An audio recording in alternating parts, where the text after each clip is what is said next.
Hi friends, പുതിയൊരു വീഡിയോയിലേക്ക് സ്വാഗതം. ഞങ്ങളിന്നൊരു ബർത്ത്ഡേ ഫങ്ഷന് വന്നതായിരുന്നു. അപ്പോഴത്തേക്ക് അതിൻ്റെ തൊട്ട് മുകളിലായിട്ട് റെയിൽവേ സ്റ്റേഷൻ ഉണ്ടായിരുന്നു. എടപ്പാള റെയിൽവേ സ്റ്റേഷൻ്റെ അവിടെയാണ്. അവിടെ ഇങ്ങനെ നിന്നപ്പോഴത്തേക്ക് നിറയെ പൂക്കളൊക്കെ ഉള്ള സ്ഥലം, നല്ല ഭംഗി, നല്ല മനോഹരമായ സ്ഥലം. അവിടെ നിന്ന് വരാനേ തോന്നിയില്ല. പിന്നെ ആ പൂവിൻ്റെ തനിയെ പൊടിച്ചു വന്നതാണോ അവരെങ്കിലും നട്ട് വളർത്തിയാണോ എന്നൊന്നും അറിയില്ല. എന്തായാലും കാണാൻ നല്ല ഭംഗിയുണ്ടായിരുന്നു.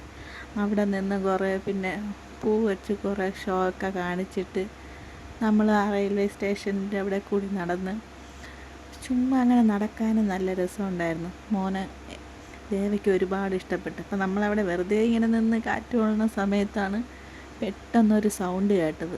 പക്ഷെ ഞങ്ങൾ കരുതി ട്രെയിൻ വരണയാണെന്ന്. പിന്നെയാണ് മനസ്സിലായത്, അടുത്തെത്തിയപ്പോഴാണ് മനസ്സിലായത് ട്രെയിനല്ല, ട്രെയിനിൻ്റെ എന്തോ എൻജിൻ ഭാഗം മാത്രമായിരുന്നു. പെട്ടെന്ന് ആ സൗണ്ട് കേൾക്കുമ്പോഴത്തേക്ക് നമ്മൾ പേടിച്ചു പോവില്ലേ? കാരണം അവിടെ ഒരു സിഗ്നലോ അങ്ങനെ ഒന്നുമില്ല. അങ്ങ് മേൽ ഭാഗത്തായിട്ടാണ് ലൈറ്റ് വെച്ചിട്ടുള്ളത്. അപ്പം നമ്മൾ ആദ്യമായിട്ടാണ് ഇങ്ങനെ ഒരു അനുഭവം. അപ്പം പിന്നെ നമ്മളിങ്ങനെ ചർച്ച ചെയ്യണം അതെന്തിനാണ് ഇങ്ങനെ എൻജിൻ മാത്രമായിട്ട് പോണത്, ട്രെയിനിൻ്റെ ബാക്കി ഭാഗം കാണുന്നില്ലല്ലോ എന്നൊക്കെ പറഞ്ഞു.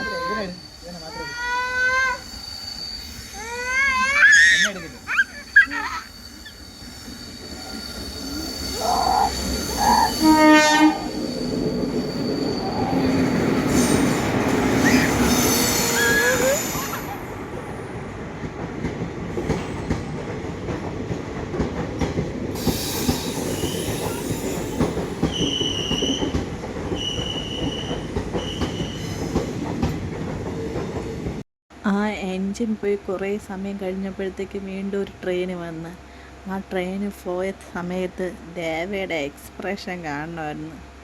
അവൻ എന്തോ സംഭവം ആദ്യമായിട്ട് കാണുമ്പോൾ കൂവി വിളിച്ച് നല്ല രീതിയിൽ ബഹളമൊക്കെ ഉണ്ടാക്കി.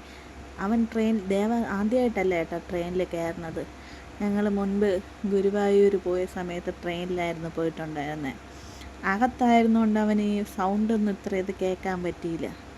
പിന്നെ നമ്മളവിടെ നിന്ന് കുറേ സമയം എന്ന് വെച്ചാൽ അവിടെ നമുക്ക് പെട്ടെന്ന് അവിടെ നിന്ന് പോകാൻ തോന്നാത്തൊരു സ്ഥലമാണ്. അതിൻ്റെ ബാക്ക് സൈഡാണെങ്കിൽ ഫുൾ കാടാണ്.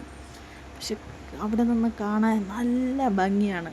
ഒരു ചെറിയ ചാറ്റൽ മഴയൊക്കെ കൂടി ഉണ്ടായിരുന്ന സമയത്ത് അവിടെ മുകളിൽ ഫുള്ള് മഞ്ഞ് വന്ന് മൂടിക്കിടക്കും.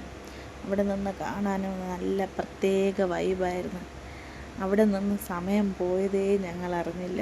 ഏകദേശം ഒരു 2 മണിക്കൂറെങ്കിൽ കൂടുതലെങ്കിൽ നമ്മൾ അവിടെ ചിലവഴിച്ചാണ്. അപ്പോഴാണ് അവിടെ അടുത്തെവിടെ താമസിക്കുന്ന ഒരമ്മച്ചി ആടിന് കുഴയൊക്കെ പറിച്ചുകൊണ്ട് പോണത് കണ്ട്. അപ്പോഴത്തേക്ക് നമ്മളുടെ ഇവിടെ ഇരിക്കണ കണ്ട് ചോദിച്ചു, ട്രെയിനിനാണോ എന്തിനാണോ നിൽക്കണമെന്ന്. അപ്പം നമ്മൾ പറഞ്ഞില്ല, താഴെ ഒരു വീട്ടിൽ ബർത്ത്ഡേ ഫങ്ഷന് വന്നതാണ്, അതിന് കണ്ടിഷ്ടപ്പെട്ട് ഇവിടെ വന്ന് നിൽക്കണമെന്ന് അവരുടെ അടുത്ത് പറഞ്ഞു. പിന്നെ നമ്മളുടെ അടുത്ത് അവർ കുറേ കാര്യങ്ങളൊക്കെ ചുമ്മാ ചോദിച്ചിട്ട് അവരങ്ങ് ആടിന് കുഴയും കൊണ്ട് അവരങ്ങ് പോയിരുന്നു.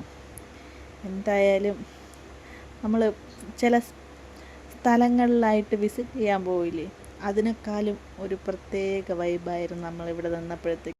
വൈകുന്നേരം ആയപ്പോൾ നമ്മളവിടെ നിന്ന് ഇറങ്ങിയ സമയത്ത് തിരിച്ചു വരുന്ന വഴി ഒരു സൈഡ് ഫുള്ള് കാടാണ്. കാടിൻ്റെ അവിടെ കൂടി ഒരു ചെറിയ അരുവി എന്തോ ഒഴുകുന്നു. അത് കാണാനും നല്ല ഭംഗി. പക്ഷെ അവിടെ ഞങ്ങൾ ഇറങ്ങാൻ വേണ്ടി നോക്കിയായിരുന്നു, എല്ലായിടും അവർ അടച്ചിരിക്കണം. മഴ പെയ്ത് വെള്ളം ഒരുപാടായതുകൊണ്ട് ആരെയും അങ്ങോട്ട് ഇറക്കിയിട്ടില്ലായിരുന്നു.